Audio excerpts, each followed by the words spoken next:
फ़ी कुल्ल मौजूद व नुक़्ततो दाइरतिल वजूद साहिबे लिवाइल हम्द वल मक़ामिल महमूद मौलाना व मौलल कौनैन जद्दिल हसनिल मुज्तबा वल हुसैन अबिल क़ासिम मुहम्मद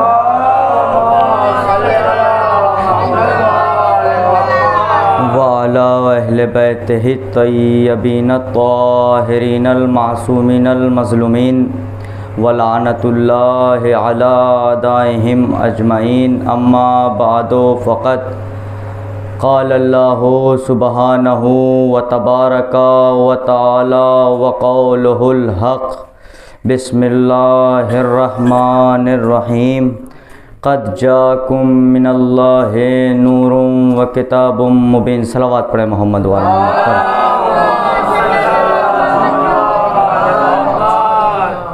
अज़ीज़ान मोहतरम, इंतहाई वाजिबुल एहतराम हाज़रीन फ़र्श अज़ा, आज अशरे मुहर्रमुल हराम की नवी मजलिस है जिसको मुझे पढ़ने की शरफ़ और सआदत हासिल हुई। इससे पहले मुसलसल पहली मुहर्रम से लेकर आप मजालिस समात फरमा रहे हैं।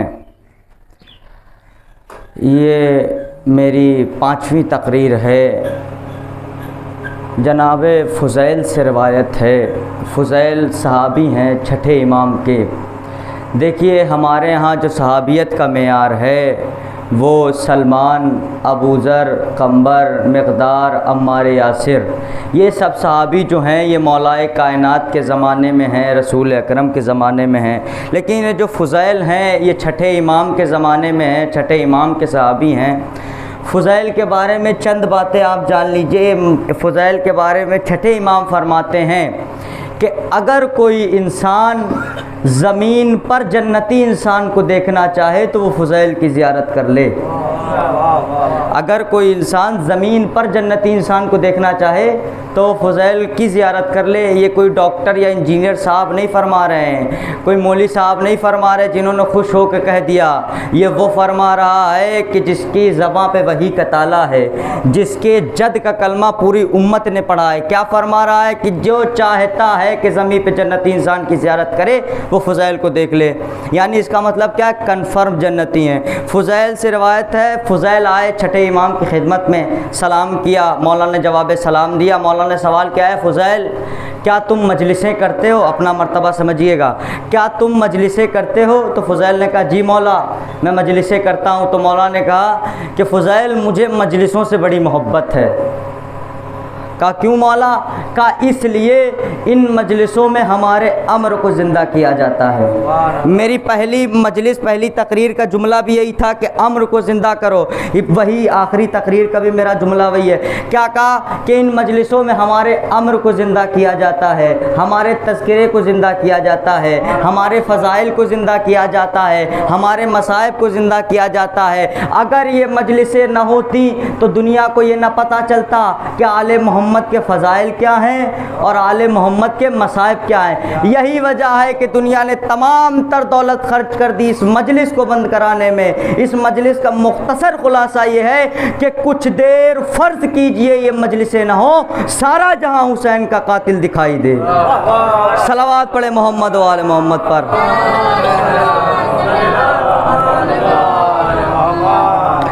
इसका मतलब ये है कि जो मजलिसों को मानता है वही हुसैनी है, जो नहीं मानता वो यजीदी है। फिर अल्लाह ने 2 मखलूक़ात को खल्क़ किया। 2 मखलूक़ात को, जिन और फरिश्ते को छोड़ दीजिए, 2 मखलूक़ात को खल्क़ किया। एक हैवान, दूसरा इंसान। हैवान यानी ऊँट, गधा, खच्चर, घोड़ा, बैल। इंसान यानी हम सब। 2 मखलूक़ात को खल्क़ किया। अगर आप मंतिक की दुनिया में जाएं तो इंसान को भी हैवान नातिक कहा जाता है। लेकिन अब इंसान में और हैवान में फ़र्क क्या है? तो कुछ लोगों ने कहा कि कुछ चीज़ें अल्लाह ने ऐसी हैवान में अच्छी हैवान में दी हैं, इंसान में नहीं दी। यानी घोड़ा तेज़ रफ्तार दौड़ सकता है लेकिन सोच नहीं सकता, कुत्ता तेज़ रफ्तार सूंघ सकता है। ये तो आम सी बातें जो हर एक इंसान बता सकता है। तो जो सवाल ये है कि इंसान और हैवान में बुनियादी फ़र्क जो रखा गया वो क्या है? तो जो इंसान और हैवान में बुनियादी फ़र्क रखा गया वो अक्ल का रखा गया।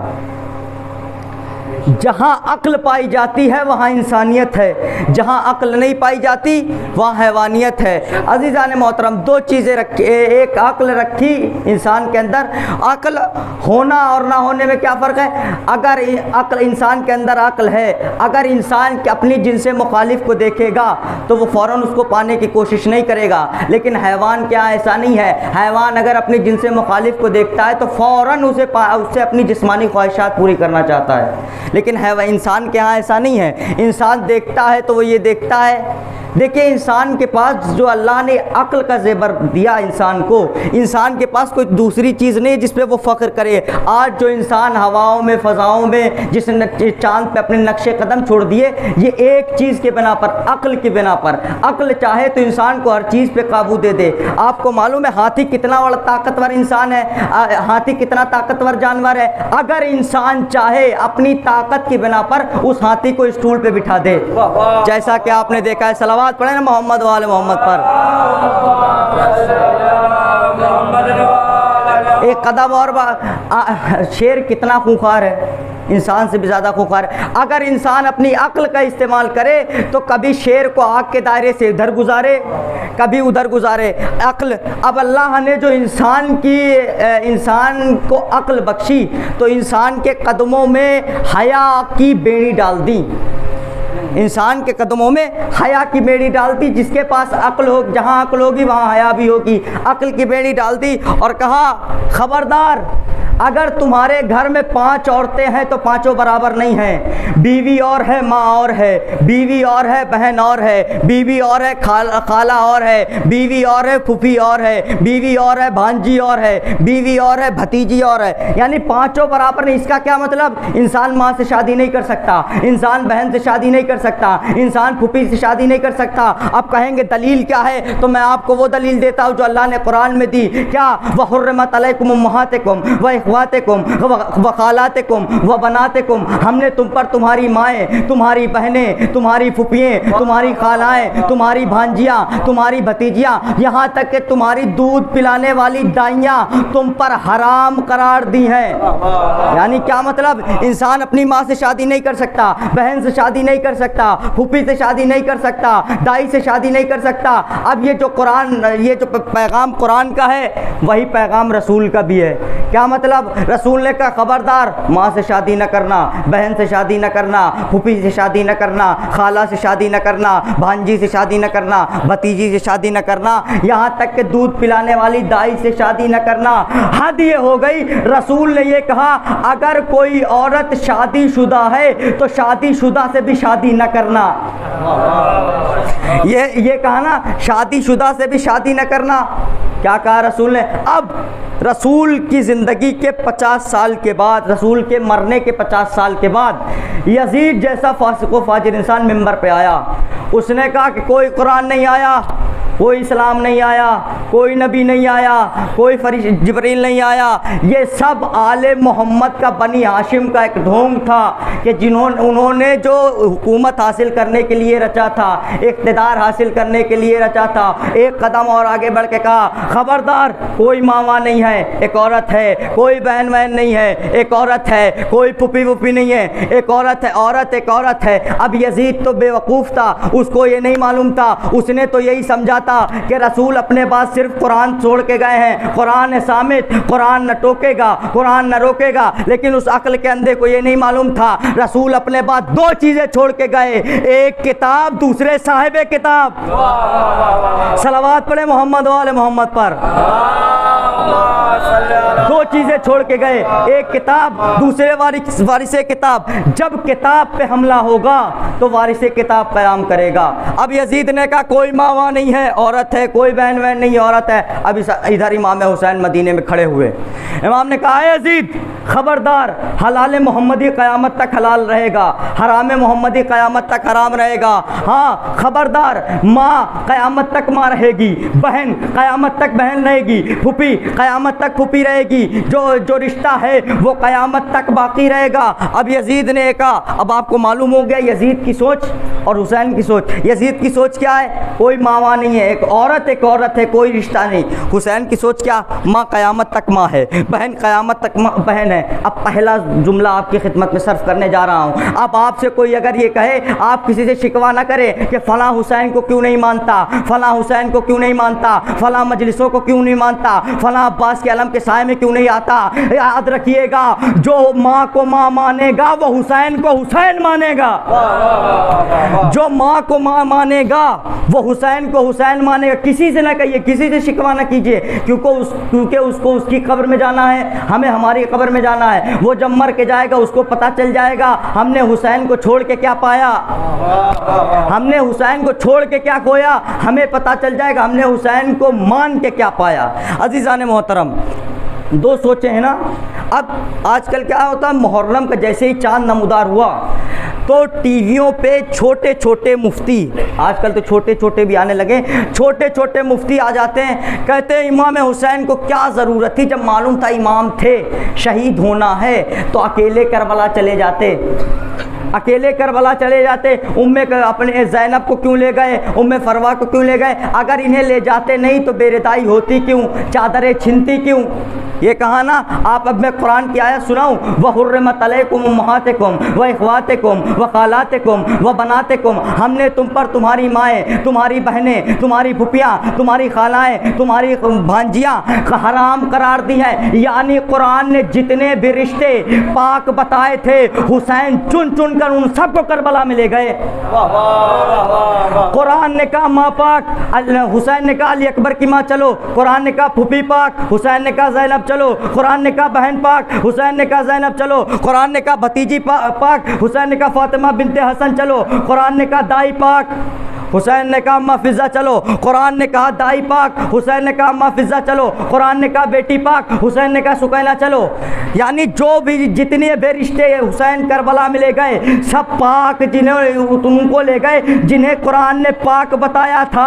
अब वो और जुमला कहूँ, वो और है जो बिना वजह मैदान में आ जाती हैं, वो और हैं जो बग़ैर वजह के मैदान में आ जाती हैं। ये फातिमा की घर की औरतें हैं। इसका मतलब ये है कि फातिमा के घर की औरतें करबला में रिश्तेदार बन के नहीं गई थी, इस्लाम की जिम्मेदार बन के गई थी, जिम्मेदार शरीयत बन के गई थी। फातिमा के घर की औरतें इस्लाम की जिम्मेदार वो और हैं जो ऐसे ही चली जाती हैं। ये जाएंगी तो कुरान के हिसार में जाएंगी। हुसैन ने कहा अली अकबर की माँ चलो, कुरान ने बुलाया है, कि बुलाया गया है, ज़ैनब चलो तुम्हें बुलाया गया है, फातिमा बिन्ते हसन चलो तुम्हें बुलाया गया है। अब आपको सोच पता चल गई, दो सोचें, एक यजीद की कोई माँ नहीं है, एक औरत है, कोई बहन वहन नहीं है, एक औरत है, एक हुसैन की माँ क़यामत तक माँ है, बहन क़यामत तक बहन है।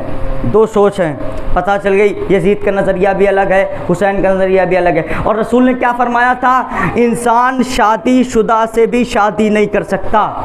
अगर कोई औरत किसी दूसरे के रिश्ते या ज़वाज में है तो वो उससे शादी नहीं कर सकता, कोई दूसरा उससे शादी नहीं कर सकता। दो तरीक़े हैं, या तो वो तलाक़ ले, इद्दत पूरी करे, या तो फिर उसका शौहर मर जाए। दो तरीक़े हैं। अब यजीद अपने टीम के लोगों के साथ बैठा हुआ था, अपनी फ़िक्र के लोगों के साथ बैठा हुआ था। अब उसने कहा, किसी ने कहा यजीद अगर तुझ में दम है तो तू उरैनब से शादी कर। कहा ये उरैनब कौन है? कहा ज़मीन अरब पर इससे खूबसूरत कोई खातून नहीं है। उरैनब, मदीने में एक खातून है उरैनब, बहुत खूबसूरत खातून है, रुए अरब पर इससे खूबसूरत कोई खातून नहीं है। अब यजीद को पता लगा, अच्छा यजीद अपने अब्बा के दरबार में गया, दरबार सजा हुआ था। कहा अब्बा मुझे शादी करनी है। कहा शादी करनी है? कहाँ? कहा किससे करनी है बता, रिश्ता भेज दिया जाए। कहा उरैनब से करनी है। कहा कहाँ है? कहा मदीने में रहती है। अब उसने एक को भेजा, कहा जाओ रिश्ता लेके जाओ। अब वो जब मदीने पहुँचा तो उसने पता किया कि उरैनब कौन है? कहा उरैनब कौन है? कहा वो इसहाक की बेटी है, उरैनब बिनते इसहाक। कहा क्या किस लिए आया है? कहा उसके लिए रिश्ता लेने आया हूँ। कहा पागल हो गया, बेवकूफ़ हो गया, बेवकूफ़, तुझे मालूम नहीं उरैनब की तो शादी हो चुकी? कहा शादी हो चुकी? किससे? कहा अब्दुल सलाम से। कहा ये अब्दुल सलाम कौन है? कहा अब्दुल सलाम वो है जो खाना तो अपने घर खाता है, पानी अली के घर का पीता है। कहा खाना तो अपने घर का खाता है, पानी अली के घर का पीता है। कहा अब्दुल सलाम से शादी हो गई। अब ये वापस चला गया, वापस चला गया। अब्दुल सलाम जो थे उनकी दाढ़ी सफ़ेद हो गई थी और उरैनब अभी जवान थी। उरैनब ने भी कहा था कि मुझे बूढ़ा चलेगा, बूढ़ा बर्दाश्त है, लेकिन अली से मोहब्बत करने वाला हो, अली से मोहब्बत करने वाला हो। अब वो क्या कहा, अब यजीद आया। का क्या हुआ? शादी नहीं हो, का रिश्ता लेके गए थे, क्या हुआ? का रिश्ता बेटा कोई और बता, उसकी तो शादी हो चुकी है। कहा नहीं मुझे शादी तो उसी से करनी है, शादी तो से। कहा बेटे कम से कम इस चीज़ का ख्याल कर, हम मुसलमान नहीं, ज़ाहिरन में तो हम मुसलमान लोग समझते हैं कि हम मुसलमान हैं, कम से कम ज़ाहिरी मुसलमान होने का तो ख्याल कर कि दूसरे के रिश्ते या ज़वाज में जो औरत है उससे शादी नहीं कर सकते। कहा नहीं अब्बा मुझे शादी करनी है, अगर मेरी शादी नहीं हुई तो ये आपका जो हुकूमत और इक़्तिदार का ढोंग है सब मिट्टी में मिला दूँगा, सब ये ख़त्म कर दूँगा, रोड पर ला दूँगा आपको। अब मुआविया बड़ा परेशान दोनों तरफ से। अब उसने अमर आस को बुलाया, अमर आस को बुलाया, अमर आस से कहा, अमर आस से बुलाया, अमर आस को बुलाया। कहा अमर आस यजीद शादी करना चाहता है। अमर आस ने क्या खूबसूरत जुमला कहा यजीद शादी करना चाहता है। अमर आस ने ताज्जुब में होकर जुमला कहा, क्या तुम्हारे यहाँ भी शादियाँ करते हैं? क्या तुम्हारे यहाँ भी शादियाँ करते हैं? कहा यजीद शादी करना चाहता। कहा रिश्ता भेज दो, का रिश्ता भेज दो, शादी करना चाह रहा है। कहा भेज दो ना रिश्ता। का रिश्ता भेजो तो एक मुश्किल है। का क्या? कहा वो जिससे शादी करना चाह रहा है ना वो पहले से शादीशुदा है। कहा मुझे पहले ही मालूम था यजीद कोई हलाल काम कर ही नहीं सकता। सलावत पढ़े मोहम्मद वाले मोहम्मद पर।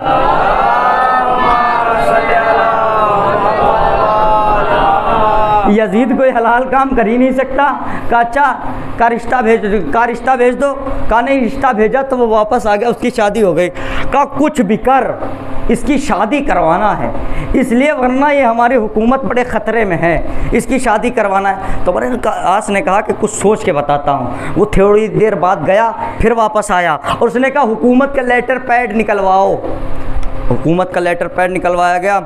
उसने कहा लिखो, आए अब्दुल सलाम सलाम हो तुम पर, तुम्हारे सीने में रसूल की सैकड़ों हदीसें हैं, जो तुम्हारे सीने में रसूल की सैकड़ों हदीसें हिफ्ज़ हैं, तुम्हें हिफ्ज़ हैं, तुम जहाँ हो तुम्हें वहाँ तुम्हारी कोई ज़रूरत नहीं, क्योंकि वहाँ सबको रसूल की हदीसें हिफ्ज़ हैं। तुम्हारी ज़रूरत यहाँ शाम में है, तुम आओ, यहाँ आओ और यहाँ हुकूमत के स्टेज से रसूल की हदीसें बयान करो।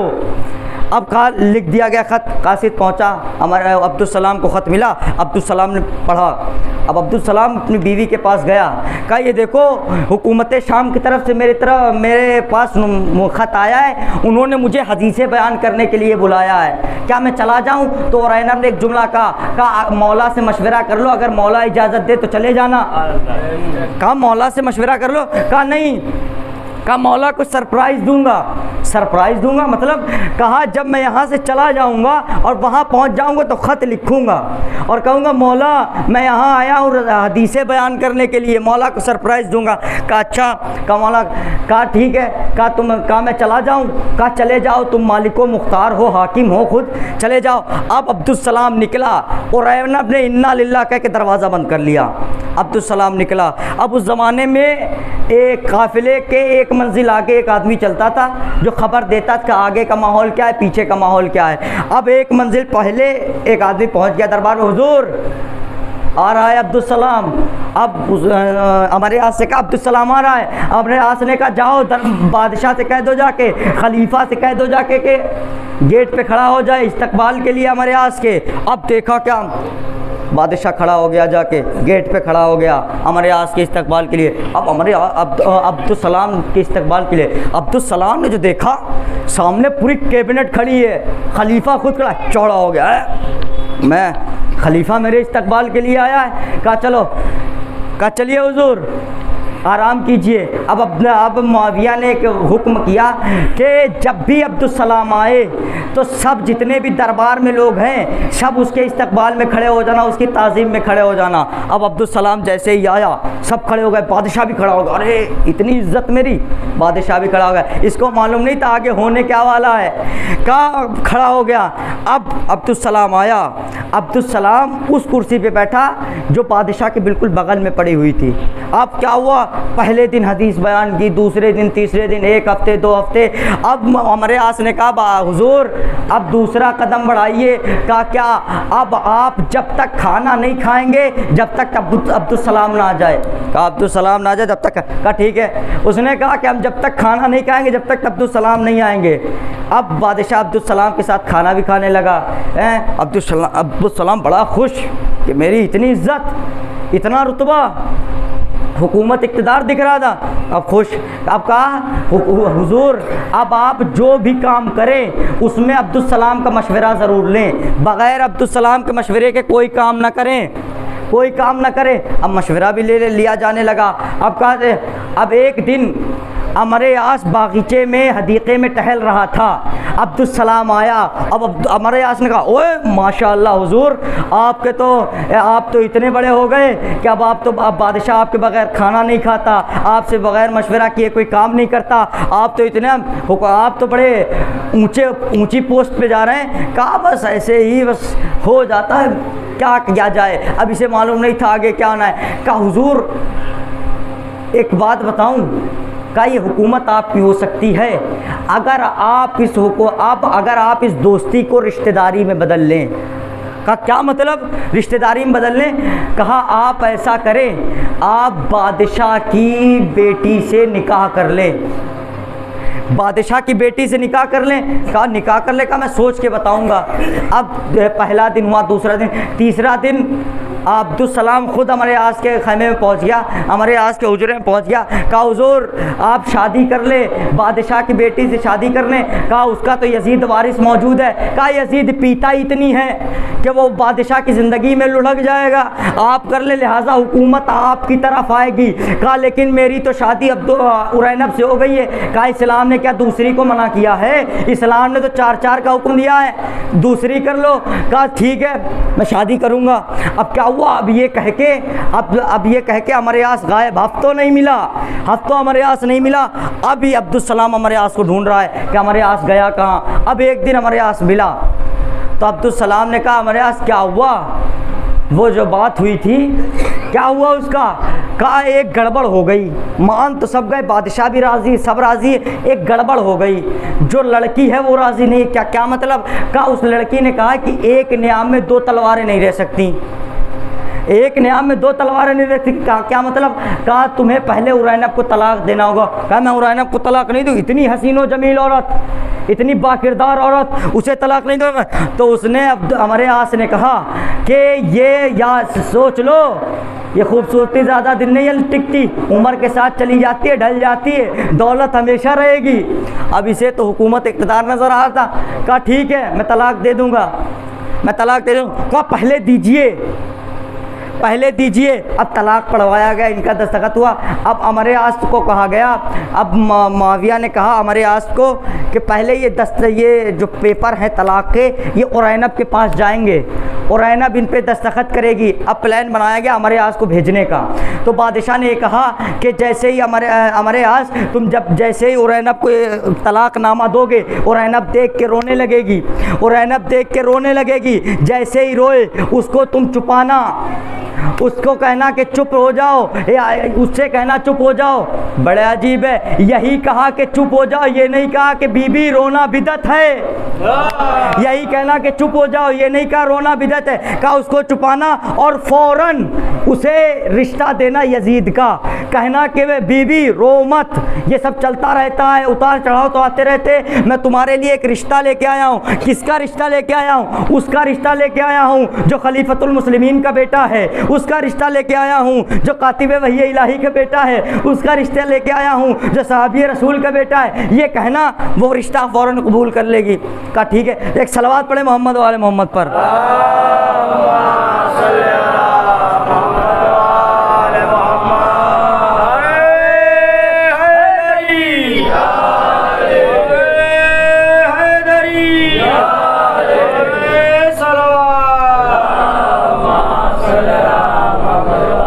अब हमारे यहाँ निकला एक रात पहले, मदीने से एक रात पहले वो एक जगह पर रुका, लेटा हुआ था आसमान की तरफ तारे गिनते हुए, सोच रहा था कि अगर मैं यजीद का रिश्ता दूंगा तो उरैनब को तो सब मालूम है मौला की चाहने वाली है, वो मेरे बहकावे में आएगी नहीं, इसलिए कि उसे मालूम है यजीद शराब भी पीता है, जुआ भी खेलता है, बंदरों से भी खेलता है, और वो रिश्ता कबूल नहीं करेगी। लिहाजा यजीद के रिश्ते के बाद एक रिश्ता और होना चाहिए जिसे मैं फ़ौरन उसको दे दूं।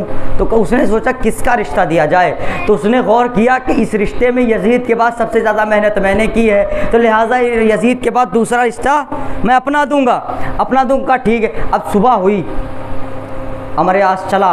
अब इमाम हुसैन जो उस वक्त हर शहर का गेट हुआ करता था, मदीने के मेन गेट पे इमाम हुसैन टहल रहे थे। अब अमर यास ने जो कहा इमाम टहल रहे हैं, चेहरे को छुपाया। इमाम ने कहा अमर यास कहाँ जा रहा है? कहा मौला आप ही की तरफ आ रहा था। कहा किस लिए आया है? कहा मौला आज किसी गलत इरादे से नहीं आया हूँ। कहा किस लिए आया है? कहा तलाक, उरैनब के लिए तलाक के पेपर लेके आया हूँ। कहा तलाक कोई अच्छी चीज़ है?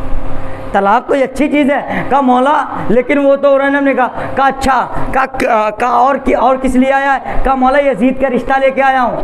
कहा यजीद का दूसरा किसके लिए लेके आया है? कहा मौला दूसरा रिश्ता? कहा मुझे सब मालूम है, दूसरा रिश्ता किसका लेके आया? कहा मौला लाता किसका अपना लेके आया हूँ।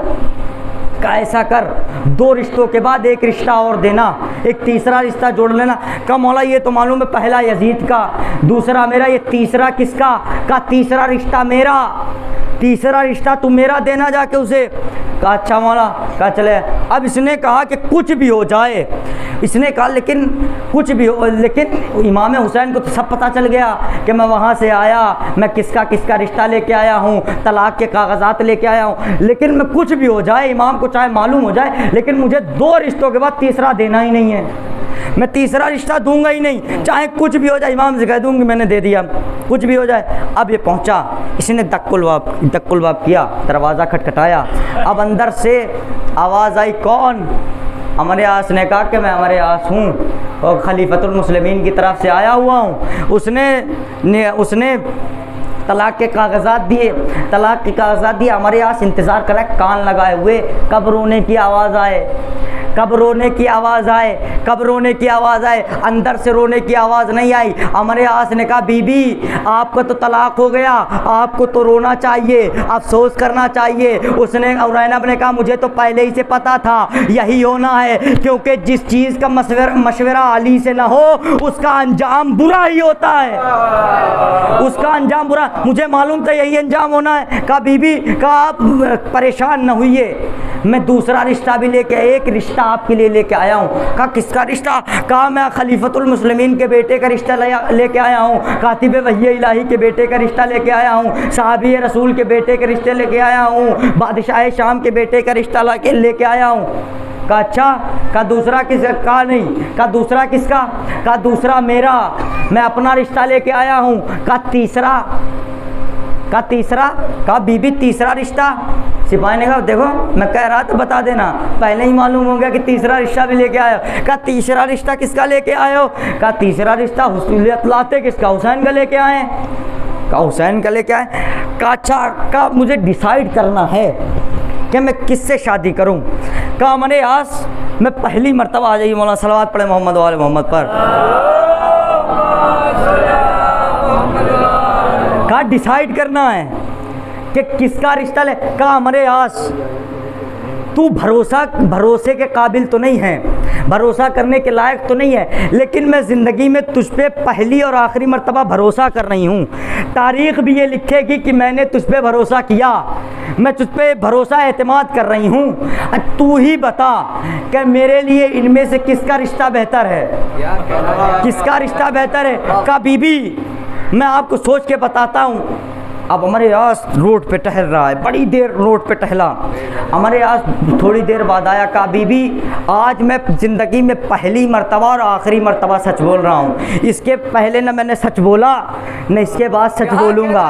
कहा पहली मर्तबा और आखिरी मर्तबा सच बोल रहा हूँ। कहा क्या?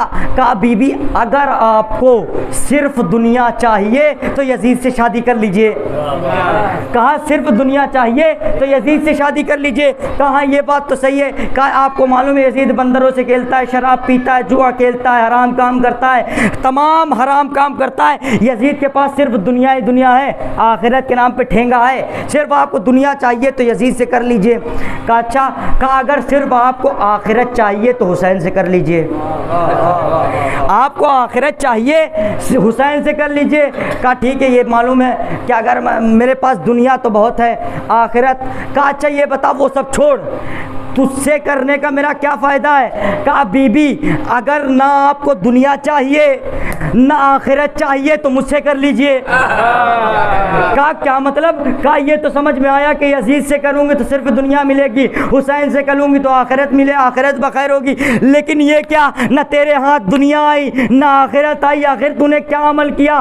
कहा सिर्फ बीबी मैंने ज़िंदगी में एक अमल किया जिसकी वजह से न मेरे हाथ दुनिया आई न आखिरत आई। कहा वो अमल क्या है। कहा मैंने पूरी ज़िंदगी इधर की उधर की, उधर की इधर की, उधर की इधर की, इधर की उधर की, यानी जो कौम में इधर की उधर करे, मजलिसों में इधर की उधर करे, ख़ानदान में इधर की उधर करे, अंजुमन की में इधर की उधर करे, ना उसके हाथ दुनिया आएगी ना आखिरत आएगी।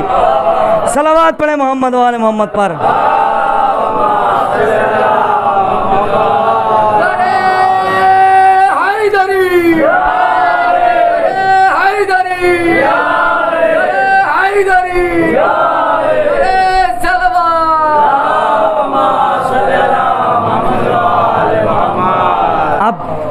अब कहा ठीक है जाओ, मुझे हुसैन का रिश्ता मंजूर है। हमारे यहाँ चला गया।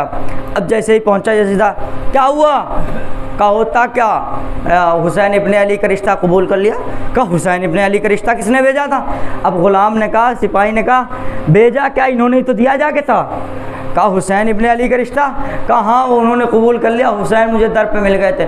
कहा अच्छा। कहा अब क्या किया जाए, अब तो ये भी चली गई, अब क्या किया जाए, अब्दुल सलाम का क्या किया जाए। कहा क्या जाए, भगा दो उसको। है सामान उठा के बाहर फेंक दिया गया। अब्दुल सलाम बड़े अफसोस में आ रहे हैं। अब क्या मदीने के गेट पे पहुँचे, जैसे पहले वाले को इमाम हुसैन मिले थे वैसे इनको भी मिले। इमाम टहल रहे हैं। अब अब्दुल सलाम छुप के जाना चाह रहे हैं। कहा अब्दुल सलाम कहाँ जा रहे हो, कहाँ से आ रहे हो। कहा मौला यहाँ आ गया। तो पूरा वाक़या बयान किया। कहा ये बताओ पाया या खोया। कहा मौला सब खोया। कहा क्या। कहा मैंने इज्जत भी खोई, बीवी भी खोई, मौला नाराज़ भी होंगे। कहा अब्दुल सलाम ये शुक्र अदा कर तेरी बीवी पाक दामन थी। कहा इसका क्या मतलब। कहा अब तो उसने आपका रिश्ता कबूल कर लिया। कहा अब्दुल सलाम मैंने रिश्ता इसलिए नहीं भेजा कि मुझे शादी करनी थी, मैंने रिश्ता इसलिए भेजा मुझे हिफाजत करनी थी, मुझे हिफाजत करनी थी। अज़ीज़ान मोहतरम बहुत फ़ज़ाइल है इमाम हुसैन के। तारीख़ सुनिए तो बहुत लुत्फ़ आता है, सुनाने में भी सुनने में भी। तारीख़ मिंबरों से तारीख़ बहुत ज़्यादा नहीं पढ़ी जाती, हमारे यहाँ तो वैसे भी ज़्यादा नहीं पढ़ी जाती। अब मौलवी मिंबर पे बैठा, पता नहीं शुरू कहाँ से क्या ख़त्म कहाँ हो गई, लोगों को पता ही नहीं चला। सलावत पढ़े मोहम्मद वाले मोहम्मद पर। अज़ीज़ान मोहतरम मैंने बस अपनी गुफ्तगू को तमाम किया। बहुत लंबी मजलिस हो गई है, ज़्यादा लंबी हो गई है। इतना मेरा इरादा नहीं था इतनी लंबी जाएगी, लेकिन बहरहाल जब गुफ्तगू निकलती है तो मजलिस। अज़ीज़ान मोहतरम कभी आपने गौर किया कि 6 माह का बच्चा 14 सदियों पे छा जाए। कभी आपने गौर किया 6 माह का बच्चा 6 माह का बच्चे के इतने ग़ुलाम। अज़ीज़ान मोहतरम, जनाब अली असग़र पे कितने जुल्म हुए। जब रोज़े आशूर जनाब हुसैन जनाब अली अकबर शहीद हो गए, कासिम के लाशें पामाल हो गए, जनाब अब्बास दरिया पे बाजू कटा के सो गए, तो इमाम हुसैन ने सदा बुलंद की, हल मिन्ना सरिनियंसुरना, है कोई जो मेरी मदद को आए। हाँ ज़ादारो, बीबियों में कोहराम बर्पा हो गया, बीबियों में कोहराम बर्पा हो गया। इमाम ने जनाब ज़ैनब से पूछा क्या हुआ। जनाब ज़ैनब ने कहा अली असग़र ने अपने आप को गहवारे से गिरा लिया। हाँ ज़ादारो, खुदा कोई गम न दे सिवाय गम मज़लूम करबला के, अली असग़र ने अपने आप को गहवारे से गिरा लिया। इमाम हुसैन ने अली असग़र को अपनी गोद में लिया, सफ़ेद कपड़ा उड़ाया, इस तरीक़े से सफ़ेद कपड़ा उड़ाया जैसे कोई कफन उड़ा रहा हो। हाँ ज़ादारो, खुदा कोई गम न दे सिवाय गम मज़लूम करबला के। इमाम ने अली असग़र को अपनी अबा के दामन में अबा में छिपाया, मैदान में लेके गए। फ़ौज यज़ीद से मुखातिब हुए, आए फ़ौज यज़ीद, तुम्हारी नज़रों में मैं ख़तावार हूँ, इस 6 महीने के बच्चे की क्या ख़ता, इसे एक घूंट पानी पिला दो। इमाम ने कहा अगर तुम ये समझते हो कि इसके बदले मैं पानी पी लूँगा, लो मैं इसको लेट पे लिटाए देता हूँ, कोई एक आए पानी पिला के चला जाए। बड़ी देर हो गई, कोई आया नहीं। इमाम ने असग़र को उठाया, कहा फ़ौज यज़ीद, इसकी माँ का दूध खुश्क हो गया है, इसे पानी पिला दो। अजरुकुम अल्लाह, खुदा कोई गम न दे सिवाय गम मज़लूम करबला के, इसे पानी पिला दो। फ़ौज यज़ीद ने कहा, फ़ौज यज़ीद में कोहराम बर्पा हो गया। आइना आइना हुरमुला यख्ता कलामुल हुसैन, हुरमुला कहाँ है। हुसैन के कलाम को मुनक़ता कर तारीख़ लिखती है कि हुरमुला ने 3 भाल का तीर निकाला, पहली मर्तबा चलाना चाहा, थर थरा के गिर गया, दूसरी मर्तबा चलाना चाहा, फिर गिर गया, तीसरी मर्तबा जब पूछा ऐ हुरमुला, तू तो सबसे अच्छा तीर अंदाज है, लेकिन तुझसे तीर क्यों गिर रहा है। कहा है शेम, जब मैं तीर चलाता हूँ एक बुर्का पोश बीबी सामने आ जाती है, कहती है हुरमुला मेरा बच्चा बहुत छोटा है। हाँ ज़ादारो, खुदा कोई गम न दे सिवाय गम मज़लूम करबला के। हाँ ज़ादारो, हुरमुला ने 3 भाल का तीर निकाला, चलाना चाहा। रबाब खैमे पे खड़ी हुई है, रबाब खैमे पे खड़ी हुई है, क्या देख रही है। हुरमुला का तीर चला, हुरमुला का निशाना अलग जगह पे था। अम्मे रबाब ने कहा आए असग़र, इमाम वक्त से खबरदार, तुम्हारी ज़िंदगी में इमाम वक्त को खरोच भी नहीं आना चाहिए। अब असग़र ने जो देखा, तीर आ रहा था, अली असग़र उछले, तीर गर्दन पे लिया, तीर गर्दन से लेके इमाम के बाजू में पैवस्त हो गया। ये जनाब अली असग़र ने करवट बदली और बाबा से कहा बाबा कहीं मैं अकबर से पीछे तो नहीं रह गया। हाँ ज़ादारो, खुदा कोई गम न दे सिवाय गम मज़लूम करबला के। बाबा मैं असग़र अकबर से पीछे तो नहीं रह गया। हाँ ज़ादारो, अली असग़र को शहीद कर दिया गया। इमाम ने अली असग़र को दफन किया। इमाम एक जगह पे बैठे हुए हैं, इमाम एक जगह पे बैठे हुए, जल्दी इमाम एक जगह पे बैठे हुए हैं। क्या देखा, किसी ने सलाम किया। इमाम ने सर को उठा के देखा, कौन है जो इस आलम गुरबत में मुझ हुसैन को सलाम कर रहा है। इमाम ने क्या देखा, एक कासिद ख़त लेके आया हुआ है। क्या देखा, कहा मौला मैं कासिदे सुगरा हूँ, मैं जब बनी हाशिम के महल्ले से गुजरा तो एक बच्ची ने ख़त दिया। मौला ने ख़त को खोला, ख़त को पढ़ना शुरू किया। बाबा अली अकबर की शादी में मुझे नहीं बुलाया, अली अकबर लेने नहीं आए। इमाम ख़त पढ़ते जाते हैं, इमाम ख़त पढ़ते जाए। क्या देखा, कासिद इधर उधर देख रहा है। इमाम ने कहा है कासिद खैमों की तरफ क्या देखता है, खैमों में सैदानियाँ हैं। कासिद ने तरफ कहा मौला उस बच्ची ने कि ज़बानी पैगाम दिया था जब मेरे बाबा खत पढ़ रहे हो तो इधर उधर देखना, एक 6 महीने का बच्चा घुटनियों चल के आएगा, उसे गोद में उठा के मेरी तरफ से प्यार कर लेना। कहा इमाम ने तड़प के कहा, आए कासिद, तुझे नहीं मालूम, मैं उसी 6 महीने की बच्चे की कब्र बना के आ रहा हूँ, उसे दफन करके आ रहा हूँ। वसयालमुल लज़ीना अय्यामिन क़लबी।